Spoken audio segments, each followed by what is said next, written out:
giweze emyaka 30 nga Ssaabasajja Kabaka Ronald Muwenda Mutebi II alamula Obuganda. Wokota aye empologoma, wokota aye Ssaabalongo.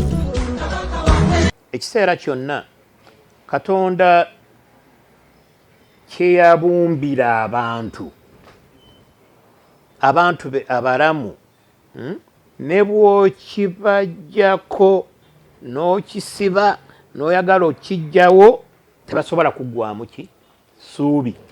Era y'ensonga y'emunze kyenva ŋŋamba nti Abaganda temuggwamu maanyi nga tukyalina bye tusaba nga federo.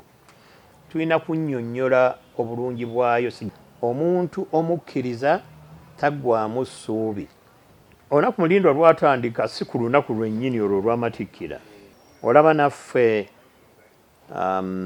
twava mu lubiri ne Ssaabasajja ne tugenda okulwana olutalo lw'ebirumbi. Olwo nno nawo lwanyuma. Ebifaananyi tobirabanga, ojjanga n'enkulagako nkyabikwese, mbirina bulungi nnyo. Teri muntu yansanyusa nnyo nga Kakyama Mayanja be baali eri nga ffe tuli eno ne beene.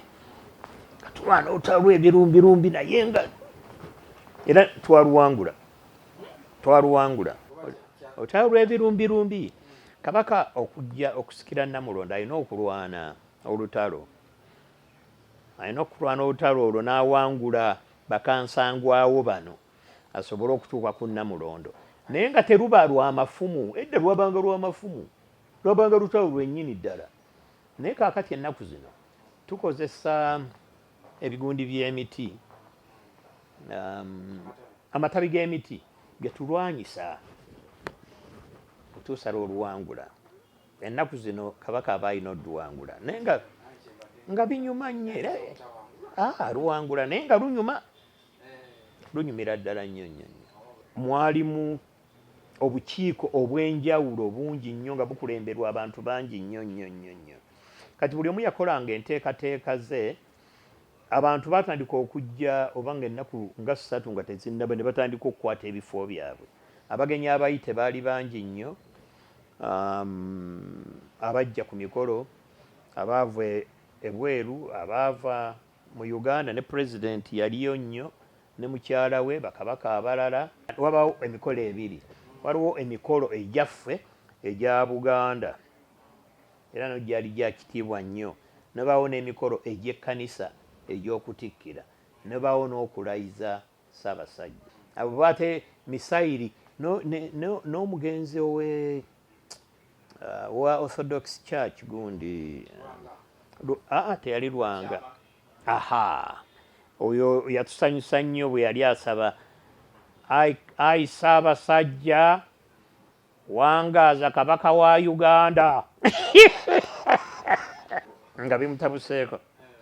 Naye wabula nti Uganda yava mu Buganda, nti Omuzungu yali tasobola kwogera Buganda Uganda kwe kugifuula Uganda, naye nga yandibadde kyonna kyandibadde kiyitibwa Buganda. Nga tukyakyankya abantu ne batandika okujja mpola. Kabaka yasulayo ekyo kitabo kiramba biki ebyakolebwa, twasulayo mu nsiisira zaffe. Ne tutandika okwetegeka ku makya nnyo. Emikolo gyatandikirawo okulya ekyemisana, abantu ne batandika okujja. Mwalingamu emikolo emirala egyali girina okutegekebwa. Kaakati nga kati ab'ekkanisa balina okujja okutegeka ebintu byabwe, abataka ab'enjawulo, ab'enkizo okutegeka ebintu byabwe bye balina okukola, n'ab'amateeka Oweekitiibwa Katende, Peter Mayiga Muliira okutegeka ebintu byabwe ebya Kabaka okulayira. Bwalinga otunulanga buli kintu, buli wamu waliwo ekikolebwa nga buli muntu ali mu kafubo okutuukiriza ekyokulaba nti buli kintu kituukirirwa mu ngeri ennungi. Naye twatendereza Katonda okulaba nti yatutuusa ku lunaku olwo bannange. Era kati twongera okusaba Mukama oyo yennyini yatutuusa ku kintu ekyo. n'atuuza Ronald Muwenda Mutebi ku ntebe ya bwajjajja ayongere bw'atyo okutubeera tusobole okugonjoola ebisigaddewo Ssaabasajja asobole okutuula ku Nnamulondo emyaka emirala 6 kwe kusaba kwaffe. Ssaabasajja yasalawo mu bukulembeze bwe nti omulembe Omutebi gugenda kuba mulembe gw'abavubuka. Nze bwe nasooka okukomawo wano nga tuvudde mu kulwanirira eggwanga era nze entegeera yange yali nti kuba nze nasookera mu central government bwe twajja ate Buganda yaliwo okimanyi nti wano mu Bulange wali mu Bulange nze mukozi eyasookawo nga ndi bwe nti owookubiri yali Charles Peter Mayiga nga ye administrative executive wange ne tujja nga tugattagattako ekintu tukivuddemu kuva wala naye Ssaabasajja yasiima nti omulembe Omutebi gujja kuba mulembe gwaki gw'abavubuka era nze mu kutegeera kwange nga tujja ne mu central government kwe kwali okutegeera kwange era nze bwe namala emyaka 5 neŋŋa nti wanyuwaawo maze tulekere abalala naye bulungi nnyo aba ne beewuunya oyinza otya okuleka nze kankubuulire nze nga sinaba kujja mu bintu bino nali bulungi nnyo e Bungereza bayinza okiba Katikkiro akyogerako Peter Mayiga nali bulungi nnyo nali bulungi nnyo nga sirina kye neetaaga n'olwekyo nga sijjula n'emirimu olw'okuba nti nno muli ne batuwa n'emirimu mingi nnyo naye nze ne ŋŋamba nti egyo ngimaze. Kye mbadde njagala okuleeta kyali nti bwe twajja mu Buganda twakola ekyo kyennyini nze kye nalowooza kye twandibadde tukola n'eri gye nali ne tulekera abavubuka okukwata engabo. Nakawa pooti ogiraba omanyani bagiyita URA yali inland port. Nze bwali bwongo bwange nakola pepa egamba nti mu Uganda tulina okufuna inland port ng'ebintu bikoma Mombasa ate ne bireeta ojja kunkolako programu ku ekyo kuba kintu kikulu nnyo. Okulina n'omukulu wava muno si ogamba wasawo eyo yonna port yali nsiko ffe twagitandika ne mpandiika pepa ya inland port ng'olina okuleeta buli kintu awamu revenue customs n'ebintu ebiva ebweru. Nze nali nkulira mu central government buli kintu kyonna ekyavanga okutwalibwa ebweru n'okuleetebwa nga byonna nga nze ssenkulu waabyo. Bwe twajja wano e Mengo Kabaka n'ateekawo omulembe n'atugamba nti nno tutendeka abavubuka baddukanye obwakabaka era kye twakola.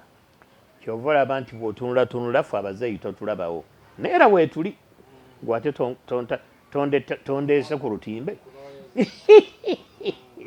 tonoonyeza naye nga kikulu nnyo kino kiwulirize.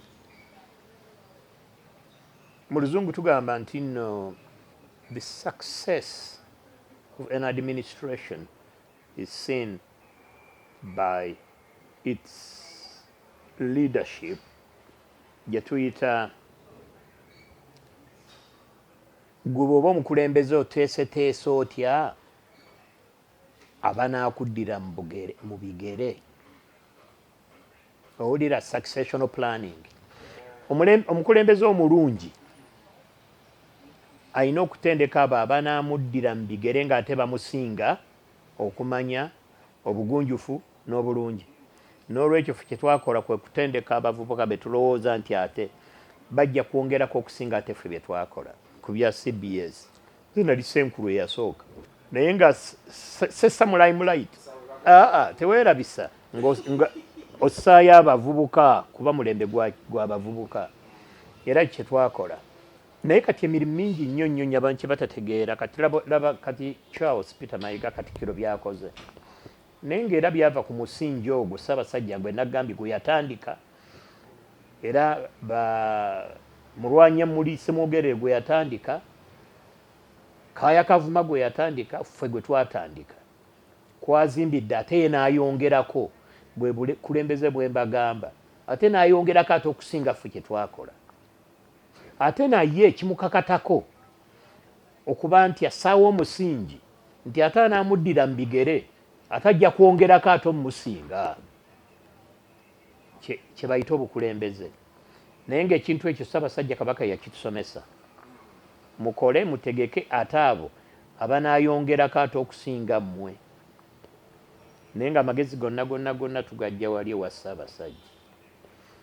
Kati oba omukulembeze mu Buganda n'obeera mugezi nnyo n'owuliriza Ssaabasajja kyayogera, ayogera bigambo bitono nnyo ne buli kigambo nga kirimu amagezi n'okiwuliriza.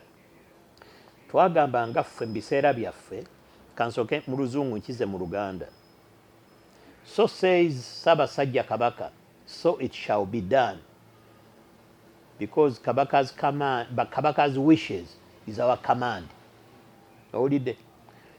Kasita tumanyi okwagala kwa Ssaabasajja, abanga alagidde talina kundagira nti genda okole kino, Ssaabasajja ayagala ki? Olwo aba alagidde. Ate Kabaka kasita ayagala, ebanga kamandi yaffe bwe twakolanga mu Buganda, era kansuubire nammwe abavubuka kye munaakola. Kabaka ayagadde ki? Kabaka ayagala obumu, ensonga ettaano ssemasonga. Kati oba era kyova olaba nti oyo Katikkiro Charles Peter Mayiga kyakola amanyi Kabaka kyayagala. Kati abamu baddeeyo ne baagala okulimirira, ne boogera kino ne boogera kiri, naye nga yatendekebwa ng'amanyi Ssaabasajja kyayagala. Musingi mugumu. Kati gwe ne bw'okola otya n'olimirira, ye Ssaabasajja ategeera abantu be baalonze, ate naye bamutegeera. Ebirala bya lulala. Kyova olaba nti nno na bino mu social media ne baboogerako ne bakola ki, bibayitako buyisi. Kasaba nga baweereza Ssaabasajja nga musanyufu, nga bakola byalagidde, weebaka bulungi. Wali abaali balowooza tekinologiya yakaze bano bawedde. Nedda ssebo. Kati kyenjagala kyenjogera nga si kisengejje bayo nga basamasoma n'ebigambo ebitali byavunaanyizibwa, ebifere tetubiwulira. Emyaka 3 giwedde kati tutandise ate emirala kutwaliza awamu Obuganda ne Uganda, ntanda kijja okusiiba. Okusookera ddala Obuganda entanda yakubeera bumu, okwagala ennono yaffe nga mulina olulimi Oluganda, okwagala Ssaabasajja Kabaka, obuntu bulamu n'Abagereka akyogerako bulungi nnyo mu kisaakaate, okuba nti tulina obuntu bulamu, twagala nga buli muntu assa munne ekitiibwa. Ekyo kasita tunakikola mu Buganda tujja kuba bulungi. Abaana tubakuze nga tubakuliza mu nnono yaffe, nga tetwagala kuleeta mu bya luzunguzungu. Ebyo bijja kujjamu, naye nga ekisinga obukulu kwe kuba nti abaana baffe bategedde ennono yaffe, baagala amaka gaabwe, baagala ebika byabwe, baagala obwakabaka bwabwe, baagala Ssaabasajja, bajjumbira ebintu ebyo, ensonga ettaano ssemasonga, ate nga balina okwegatta. Eriyo agamba nti omuntu aludde e Bungereza ate n'avumirira ebyoluzunguzungu. Birungi nnyo naye si byange. Kaakati ggwe nga nagambye Kabaka yenanga emikwano mingi nnyo, nga mwe muli ba Daudi Ocyengi abakyoli, naye nga Kabaka olowooza ayagala afuuka omukyoli. Ocyengi ayagala afuuka Omuganda. Nedda. Abaana b'engoma Naggambye, ab'Ettoolo, ab'Ebunyoro, Abankole, bonna baakuliranga wano, naye nga tebaagala kufuuka Baganda, era nga baddeyo nga basanyufu nnyo okuba Abanyoro. Ekintu ekyonoonekedde be bantu okwagala okugamba mbu abantu batandika n'okuba nga okwogera olulimi olina kwejjusa oba nti oli Muganda. Toyinza kuba nga toyagala kikaakyo, nga toyagala nnyumba yo, toyagala Buganda bwo, ate n'oyagala Uganda, oli abaakulimbye. Kyova olaba nti bano bannaffe ba West Indies, aba Jamaica, bambi tebalina musingi era obalaba nga tebammuka. N'olwekyo njagala okubagamba newankubadde nze nagenda Bungereza nina emyaka 14 nduddeyo. Nduddeyo mbimanyi, naye siva ku nnono yange, siva ku kabaka wange. Bwe nawasa omukyala namugamba nti oba onfumbirwa oba ofumbiddwa Obuganda, kabaka alina okusibwamu ekitiibwa. Era bwe kyajja ekyokulwanirira obwakabaka n'eggwanga netuuka n'okutunda buli kintu kye twalina, teyafaayo, tetwejjusa. Bye twakola twabikola, kye byakola byakolebwa ly'essanyu lyaffe.